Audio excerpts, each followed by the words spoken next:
মনোবীক্ষণ polyclinic, চিকিৎসার জগতে এক দশক। এখন এখানে সব বিষয়ে ডাক্তারবাবু একসাথে তলায়। ফোন করুন 7477799515 এই নম্বরে। আরজিকর কাণ্ডের প্রতিবাদে খড়গ্রামে পথে নামল বাম কংগ্রেস কর্মী সমর্থকেরা। বুধবার বিকেলে নগর বাজার থেকে শুরু হয় প্রতিবাদ মিছিল। আপনার আনন্দে আমাদের উদযাপন, বিয়ে হোক বা পার্টি, বহরমপুরে এবার luxury banquet hall at golden retreat. জেলায় একমাত্র পিলারলেস ব্যাঙ্কোয়েট, আছে স্পা, সালন, ক্লাব মেম্বারশিপের সুযোগও। বহরমপুর শিল্প তালুকে গোল্ডেন রিট্রিট।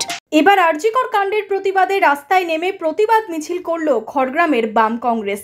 বুধবার বিকেলে খড়গ্রাম ব্লকের বাম কংগ্রেসের পক্ষ থেকে যৌথ প্রতিবাদ মিছিল বের করা হয়। এদিন নগর বাজার থেকে শুরু হয় মিছিল। মিছিলে পা মেলান দলের নেতা কর্মীরা। দাবি একটাই, দোষীদের কঠোরতম শাস্তি।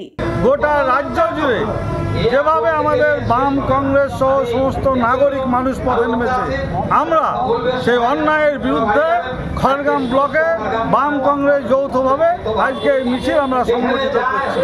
আমরা চাই এই রাজ্যের যে সরকার, তিনি হচ্ছে এই রাজ্যের স্বাস্থ্যমন্ত্রী, তিনি হচ্ছে পুলিশ মন্ত্রী, জিনার ইন্ধনে এই ঘটনা ঘটেছে, অবিলম্বে সেই মুখ্যমন্ত্রীর পদত্যাগ চাই।